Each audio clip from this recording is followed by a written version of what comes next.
someone comes to me and says, I'm clinically depressed or I feel very, very sad, I would say the first thing you need to do is stop accepting the identity of a clinically depressed person. Stop accepting you have no control over this. And what you need to do is stop identifying that way. I believe that feeling depressed is real.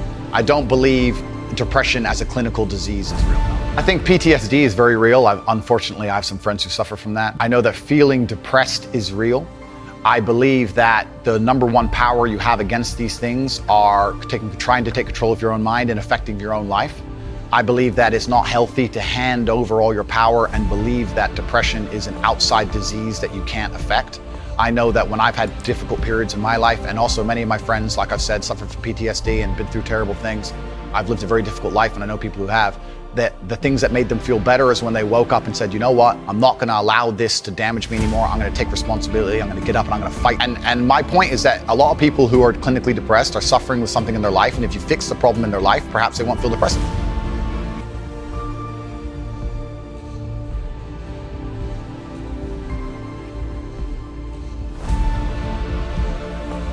I can't become clinically depressed because I don't believe in it. I can't be haunted by a ghost if I don't believe in ghosts. I believe feeling depressed is real. I do not believe it's a disease that you catch from the sky and you cannot affect. I believe that no matter what happens, I believe you have control of your own mind and you can fight against it. I believe if you change your circumstances in your life, you may feel different. I'll give you a quick example.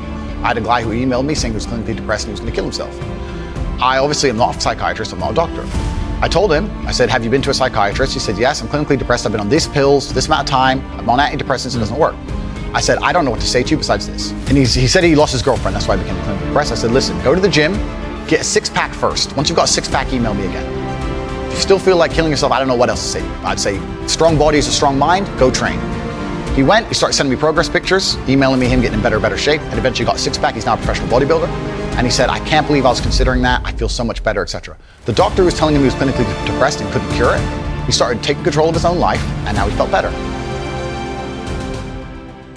The thousands of people who have emailed me saying, my doctor told me I was clinically depressed and it's a disease that I have got in my brain and I can't be fixed. And I started listening to you and I realized that that's not the case and I can fix my own life and you're the only person who ever helped me. I refuse to accept that there are people out there who cannot become happy, contented individuals. I refuse to accept we live in a world where God has created people who, no matter how hard they work and how good their life becomes, can't be happy. I don't accept that. I accept that the universe is a very giving place and that God loves all of us. And if you try your best and you work hard, you can become a better person. I disagree that if you feel depressed, I disagree that you cannot affect it and change your life and take control and fix yourself and feel happier. I disagree with that. I would argue the point that if somebody has depression of any kind, whether it's clinical, whether it exists or not, whether they feel depressed or not, whatever, that taking control of their life, taking personal responsibility and working hard is always going to be the positive, best thing they can possibly do for their life. So sitting here saying, I don't believe in clinical depression, you don't believe in depression. No, I don't. I believe that people can take control and fight against things. I believe in personal sovereignty.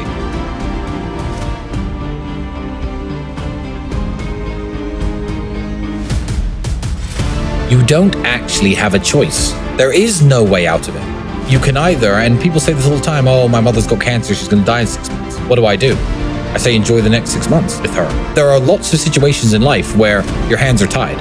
So you can let this destroy you, which is an option, and people do this all the time, drink themselves to death, start cutting themselves, or you can be sad anyway, because you're sad either way, and work 18 hours a day, not let anything distract you and stay focused on the mission, so that way you have less time to think about it and you can be sad while you're working.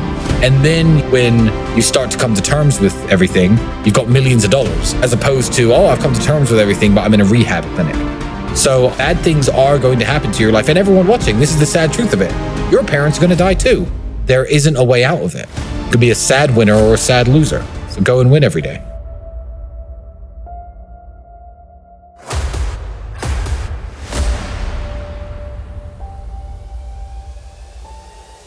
The reason I am so popular and I'm so famous is that there's a large contingent of men who don't want to wear makeup, who still want to make money, go to the gym, be strong, drive a fast car, be traditionally masculine, and don't want to be shamed for that, and they don't want to be called toxic for that. That is the reason I'm so massively famous. I believe that me standing up and saying a man must protect a woman and provide for her, so he needs to make sure that she's safe. I believe a man has a duty to stand up and be a real man. I believe that the problem with the world today that we are facing is that not enough men are sticking to the age-old ways of masculinity. A man has a duty. I think I, certainly in my relationship, have a financial responsibility to provide for my woman. My woman would never have to work.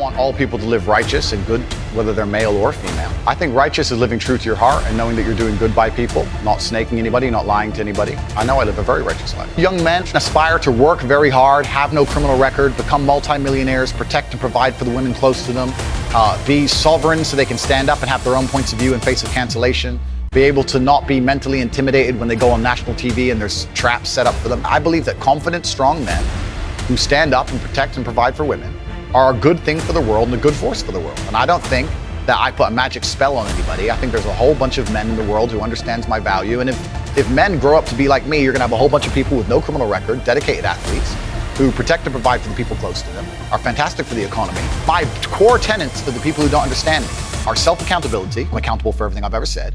My core tenets are responsibility, so I'm responsible for everything I've said. My core tenets are traditional masculinity to a degree, which involves protecting and providing for women. I'm talking about a man having responsibility to his duties. I'm talking about the old traditional ways of masculinity.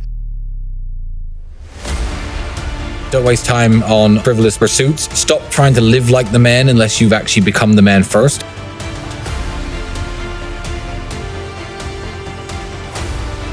If you can't think, you know what, maybe I should get into shape. If you can't look at my Instagram and think, you know what, maybe I should make some money. Have fun staying poor. Have fun staying poor. You're never going to make it. I don't care. I don't care. Have fun staying broke. Because like you said, I need someone to wash my cars. I need people like you.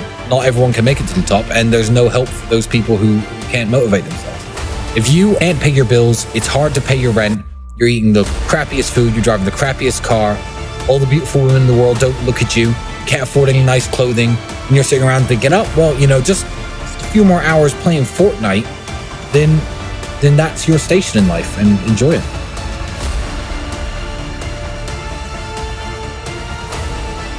It's very hard to become successful, very hard to become rich and successful, and that's why very few people do it. It's very hard to become influential, get people following you, to get people listening to you. It's difficult. So if you can't motivate yourself to do it, you know, fuck you. It's the way I feel.